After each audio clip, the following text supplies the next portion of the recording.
أعوذ بالله من الشيطان الرجيم. بسم الله الرحمن الرحيم. أولا يعلمون أن الله يعلم ما يسرون وما يعلنون ومنهم أميون لا يعلمون الكتاب إلا أماني وإن هم إلا يظنون. فويل للذين يكتبون الكتاب بأيديهم ثم يقولون هذا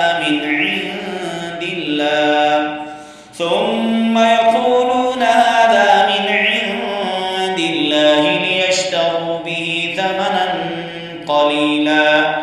فويل لهم مما كتبت أيديهم وويل لهم مما يكسبون.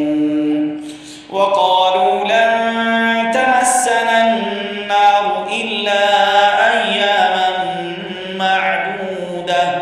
قل أتخذتم عند الله عهدا فلن يخلف الله عهده أم تقولون على الله ما لا تعلمون. بلى من كسب سيئة وأحاطت به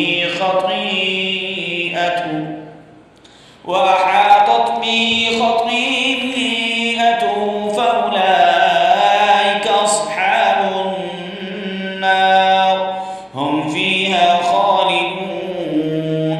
والذين آمنوا وعملوا الصالحات أولئك أصحاب الجنة هم فيها خالدون. وإذ أخذنا ميثاق بني إسرائيل لا تعبدون إلا الله وبالوالدين إحسانا وذي القربى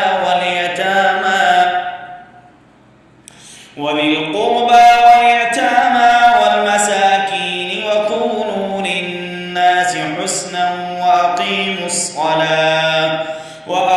الصلاة وآتوا الزكاة ثم توليتم إلا قليلا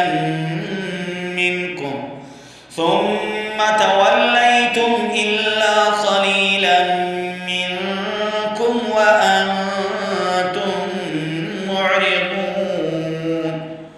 صدق الله العظيم.